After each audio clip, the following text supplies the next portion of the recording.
Good evening, I'm Keith Kate. It's hard to imagine anyone could be so brutally cruel, but St. Petersburg police have identified a man they say kidnapped a teenage girl, killed her, dismembered her body, and then dumped her remains.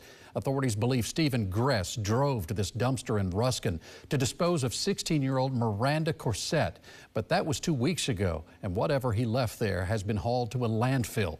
Investigators are now looking for Michelle Brandis. They believe that she was with Gress when he tried to hide Miranda's body.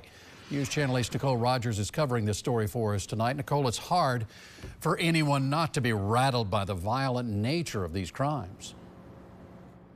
Keith, you know, some of the people I spoke with here in St. Petersburg say this story just makes your stomach turn, let alone the gruesome details. But the fact that it happened here in one of our communities. But still, as this investigation continues tonight, there are still some questions left unanswered.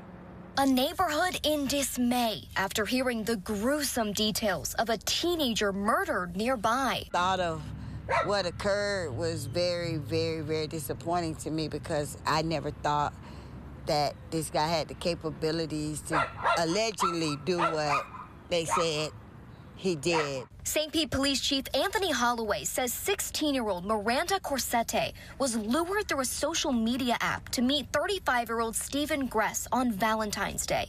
Investigators say on February 20th, they got into an argument over a piece of jewelry. So from the 20th to the 24th, she was beaten and tortured because they could not find this piece of jewelry. Chief Holloway says what happened next was unimaginable. She was then killed.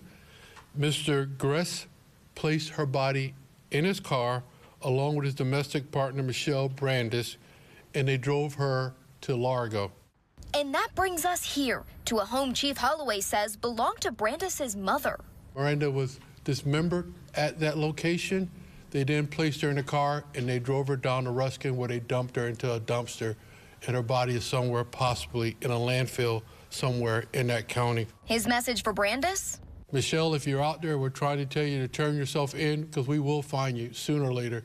And if anybody out there is trying to help Michelle, if we can, we will charge you.